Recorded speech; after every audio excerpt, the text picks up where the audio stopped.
old school recommendation coming at you in this episode of Great Stories Change the World. I've got 4 reasons why you should watch The NeverEnding Story that came out in the 80s.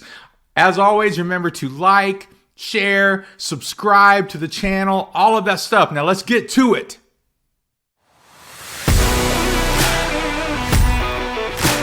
All right, welcome back to Great Stories Change the World. This is your YouTube channel where you're going to get reviews and writing perspectives and stuff like that from a published author, fantasy science fiction author. That's me, MB Mooney. How's everybody doing today? This is the first old school recommendation that I'm going to do on my channel.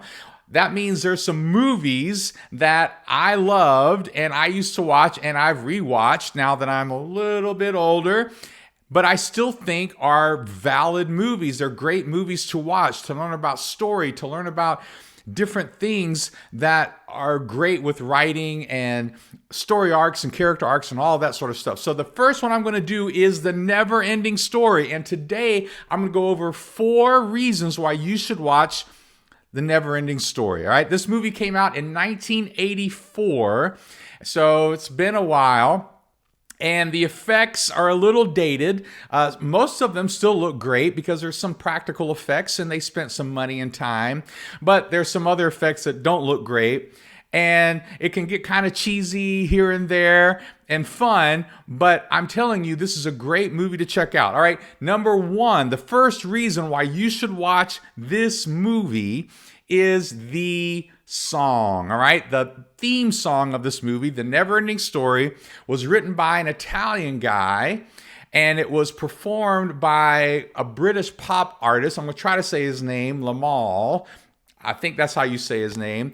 And this was kind of an international project with some of these artists, right? So there was also another like vocalist who joined him on this song, and she does the female parts. Now the song has been made famous by the show Stranger Things. I forget, I think it was 2nd or 3rd season. At the end of the season, they sang this song. You know, a couple of the characters sang the song at the end of the season.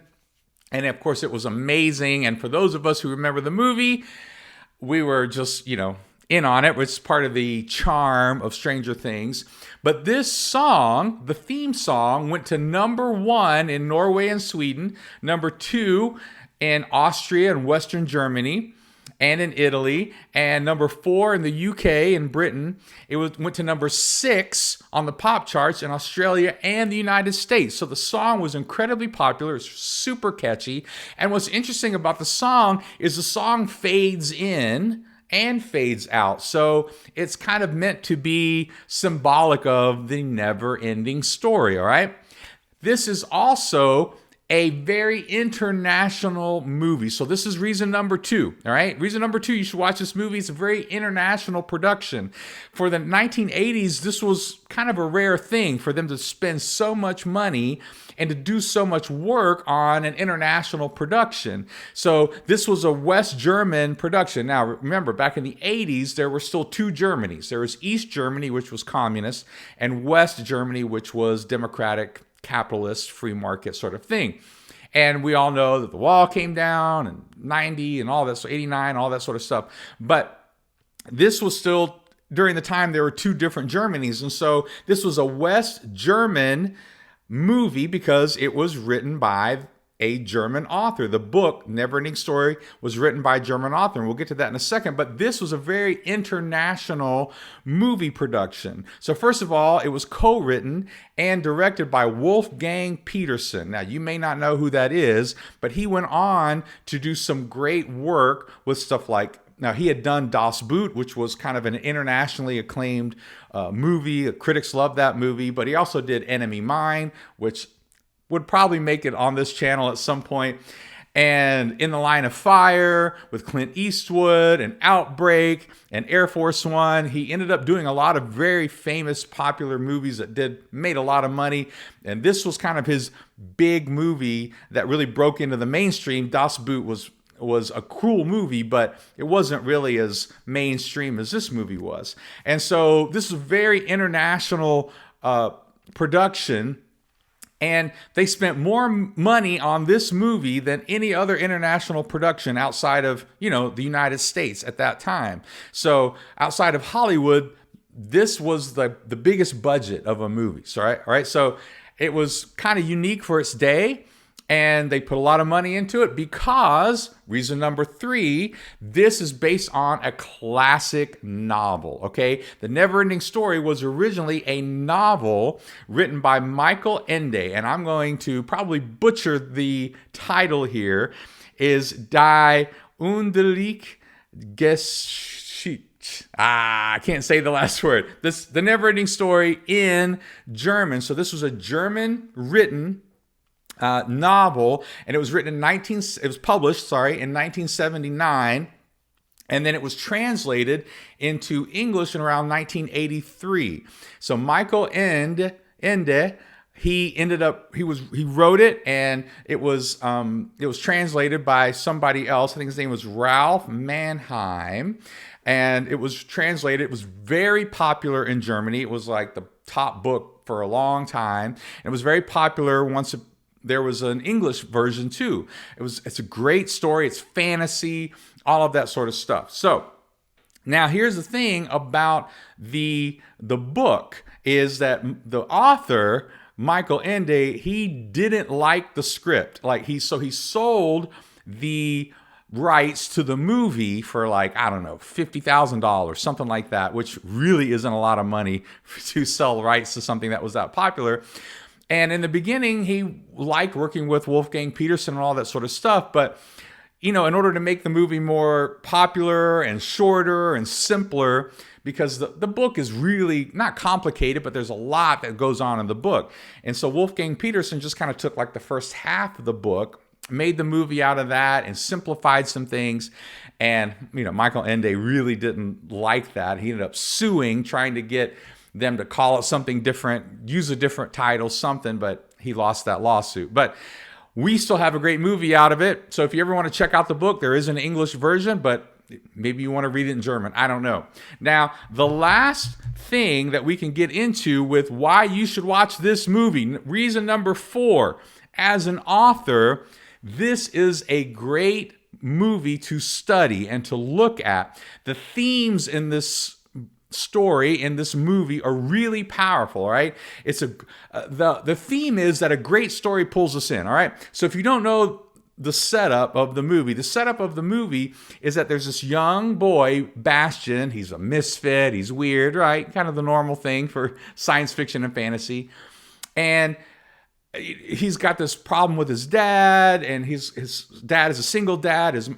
Bastian lost his mom a few years before, so he's kind of in grief, and he's a strange kid, and he's getting bullied and all this sort of stuff, very 80s setup. And he kind of hides in this bookstore and discovers this book where the bookstore owner is like, yeah, you don't want this book. It's not safe and all this stuff. So he takes it and he goes up into the attic and he starts reading this book. And the book is The NeverEnding Story, which is the setup from the novel. Same, very similar setup, same name, Bastian and all that sort of stuff. And so here he starts reading the book and he gets sucked into the story. Like literally, he starts to become part of the story. And as the story goes on, he is experiencing the story. So that's the main theme of this movie. And that's a very powerful theme, in my opinion, because as a writer and as an author, that's what we want. And I don't know about you, but man, I have been sucked into plenty of books. Ever since I was young, I love reading, I love stories, I love books. And when you think about it, that's really how it goes. That's how it is when you're reading a book that you love or you're reading a great story, is you end up becoming a part of it. You start to identify with the characters. I was talking with somebody just yesterday, a publisher was reading one of my novels, and he was talking about how sad he got when he got into the death of one of the characters. He said, you really made me care about this character so that when they died, I was distraught. I was really sad. But that's what you want. You want people to be emotionally involved in story, because that's what makes it a great story. What makes it a great story is we empathize with these characters. We start to look at these characters as people that we can relate to. And maybe this story can happen to us. And so we learn lessons. So when we're empathizing with these characters, right, what happens is when the character learns a lesson, we learn a lesson. And that's why I have the title for my page that I have for this YouTube channel.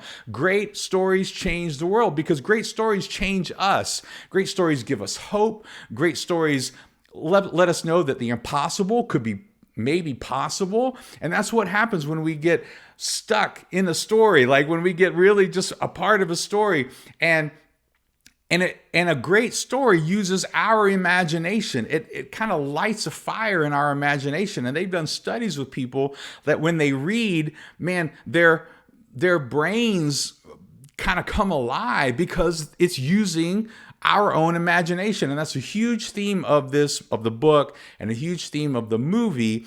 And the other main theme going along with number 4, kind of 4B maybe, is another great theme is the nothingness, that the opposite of creativity is nothing.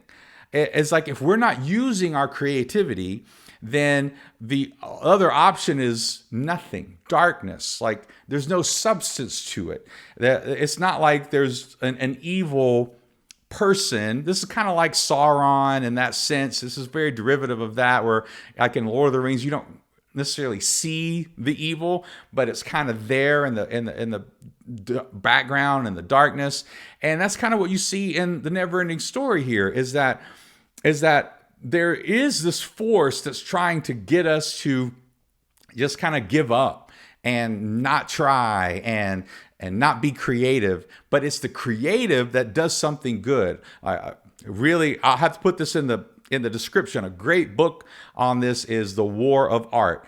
And I'll put a link maybe in the description. It's a great book where he talks about this, that creativity does something, gives people hope, right? Creativity is basically a new solution to a problem. So instead of A and B, like maybe there's a third solution that no one's thought of before. That's creativity. So you can be creative about anything. And so I love that theme, that the villain in this particular movie is nothingness. And that the nothingness destroys creativity when we kind of give into it, and it makes us sad, and there's despair. And so I love that. So you can find this movie. So those are the 4 reasons why you should watch this movie, The NeverEnding Story. You can find it right now streaming. If you have HBO Max, that's where I watched it, and that's where you can watch it. Now, I also have the DVD, but I watched it streaming on HBO Max. You can probably rent it on Amazon and Apple and all of those. I'll put a link in the description for that as well. All right. So remember to like, share, subscribe, and let me know what you thought of The NeverEnding Story. If you've watched it, what do you think about the movie? Maybe you hated it. Maybe you think it's cheesy or something. But let me know what you thought of it in the comments, or maybe give me a suggestion of a movie you would like to see me talk about as far as an old school movie that you think is great, usually in the science fiction fantasy sort of realm. All right? So let me know. Until further notice, I'll be back next week. All right? Peace out.